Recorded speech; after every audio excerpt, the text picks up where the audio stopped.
Hello बच्चों, आज आपको पढ़नी है रॉबर्ट फ्रॉस्ट द्वारा लिखित पोएम डस्ट ऑफ स्नो। बहुत ही छोटी पोएम है लेकिन बहुत बड़ा संदेश है। आपको ध्यान से सुनना है।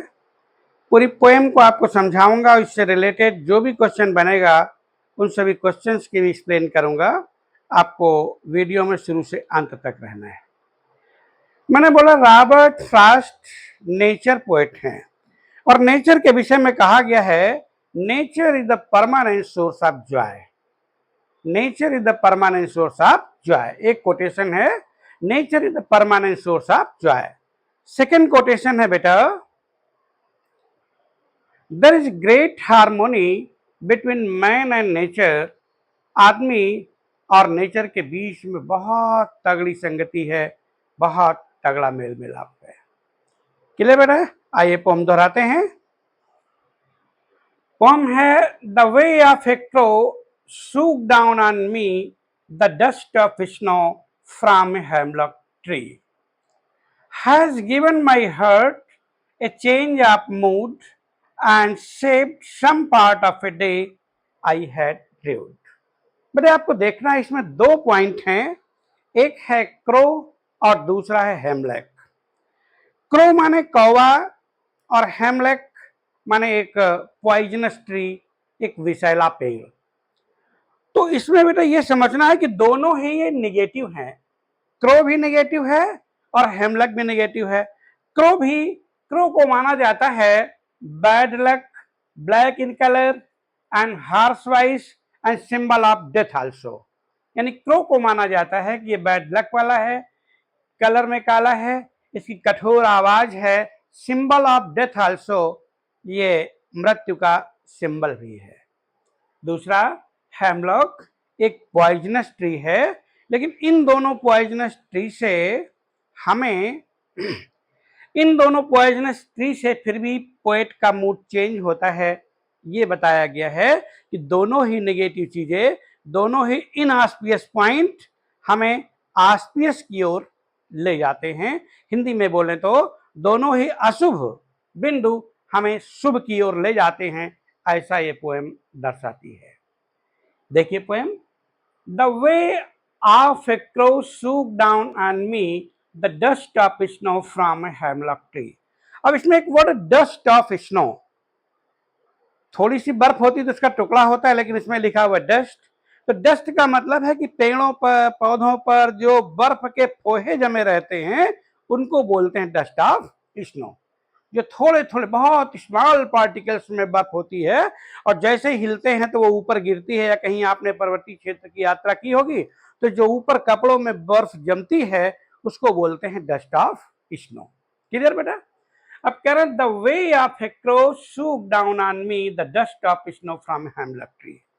पोएट कहता है कि वो एक हेमलक पेड़ के नीचे खड़ा हुआ था।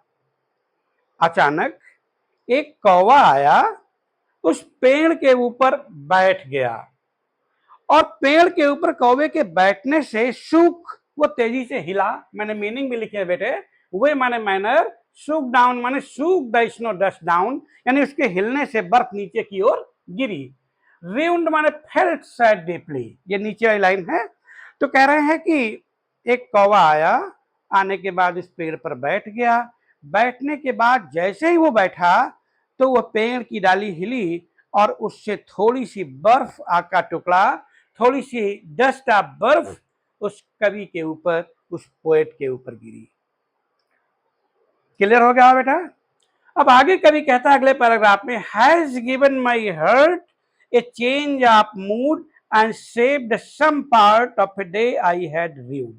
ये रिव्ड माने बेटा फेल्ट डीप सैडली। ये सबसे नीचे वाली लाइन को सबसे पहले पढ़ेंगे।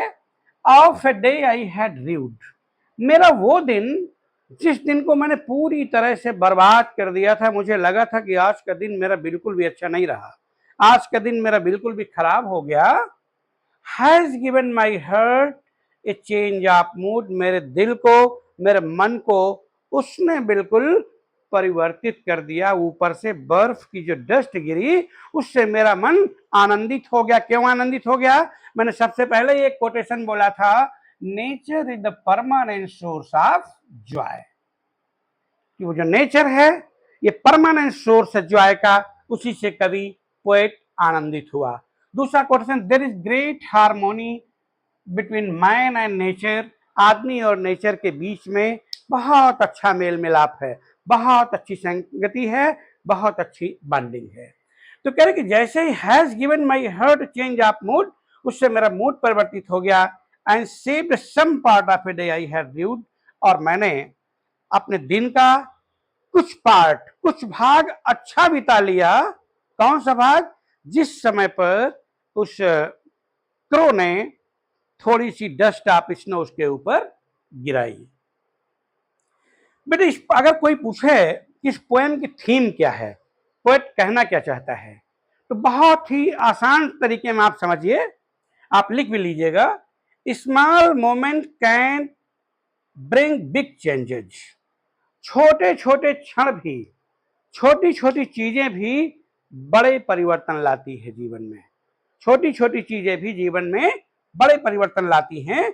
और दूसरा, happiness can be find in unexpected place, unexpected place यानी ऐसा प्लेस जहां पर कि आपने सोचा भी नहीं हो कि मुझे यहाँ खुशी मिलेगी, प्रसन्नता मिलेगी, वहां पर भी आपको प्रसन्नता मिल सकती है। ये थीम। अगली थीम क्या है?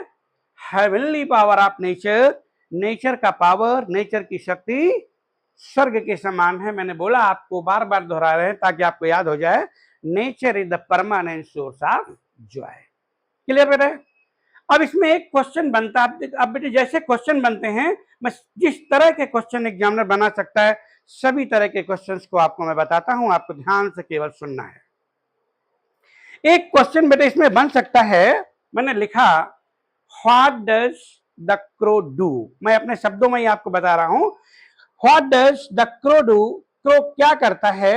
आंसर हो जाएगा, A cock comes from nowhere and sits on the tree, he shakes the snowy flakes down, and the snow flakes fell down on the poet who is standing under the hemlock tree.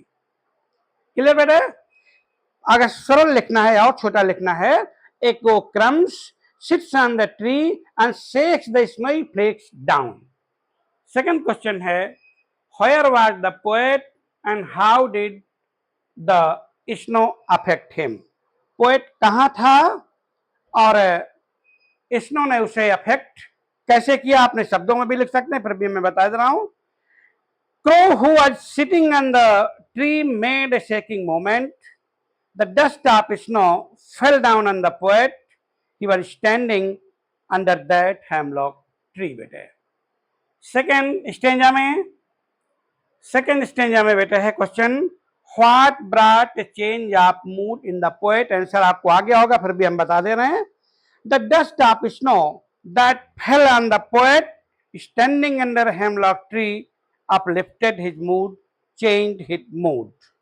Second question है, How did the poet save some part of a day? Poet ने दिन का कुछ भाग अच्छा कैसे बिता लिया? The day had been quite dull and uninspiring for the poet. He had rather given hope of saving that dull day. However, the falling of the flakes and dust of snow on him redeemed at least a part of day. It means that part of day had become good for the poet. But एक question इसमें बनता है, What are the poetic device? इसकी poetic device क्या है? एक तो symbolism, प्रतीक किसका है? सिंबोलिज्म इसके हैं बेटे क्रो और हेमलॉक। अगर पूछें what are the symbolic of the poem, तो आपको लिखना है क्रो एंड हेमलॉक। एलिट्रेशन जिसको हिंदी में, अगर आपने कभी हिंदी पढ़ी होगी, तो अनुप्रास अलंकार बोलते हैं, जहां उसी व्यंजन की आवृत्ति होती है। तो यहां पर आवृत्ति हुई है सेब और सम में। ये सेब का एस और सम का एस एक ही तरीके के कॉन्सोनेंट का रिपीट होना एलिट्रेशन कहलाता है। क्लियर? एक ही तरीके के कॉन्सोनेंट का रिपीट होना एलिट्रेशन कहलाता है। अनहटर आयरनी, आयरनी इसमें क्या है? क्रो बेटा है। व्यंग, आयरनी का मतलब व्यंग, व्यंग किस पर किया गया है? क्रो पर व्यंग किया गया है कि निगेटिव थिंग्स के लिए, निगेटिव थॉट्स के लिए जाना जाता है, लेकिन पोएट को क्रो और हेमलॉक ट्री दोनों ने पॉजिटिवनेस उपलब्ध कराई। अगला बेटे, imaginary. In whole poem you can see the imaginary thing that happens probably in nature. ऐसी चीजें प्रायः है नेचर में होती हैं, इमेजिनरी होती हैं, जबकि इमेजिनरी है। अगला है राइम स्कीम। इसकी राइम स्कीम क्या है आप देखें, पोएम लिखी हुई है क्रो स्नो, तो इसको हम ए बोलेंगे, इसको ए बोलेंगे। मी ट्री, इसको बी बोलेंगे और इसको बी बोलेंगे, तो इसकी राइम स्कीम हो जाएगी A B A B. Clear बेटा, ए बी और ए बी। मुझे लगता होगा बेटा पोएम पूरी तरह समझ में आ गई होगी। कोई भी क्वेश्चन इससे रिलेटेड अगर बनता है तो निसंकोच आप कमेंट बॉक्स में लिखिए, मैं उसका उत्तर दूंगा। लेकिन जहां तक मेरा मानना है कि कोई भी क्वेश्चन नया क्रिएट नहीं होगा, क्योंकि जितने तरह के क्वेश्चन क्रिएट हो सकते थे कई साल के पेपर्स में जो क्वेश्चन आए हैं उन सब का आंसर मैंने इसकी एक्सप्लेन में मिक्स कर दिया है। तो अगर आपको वीडियो अच्छा लगा हो तो लाइक, शेयर और सब्सक्राइब करें। Thank you.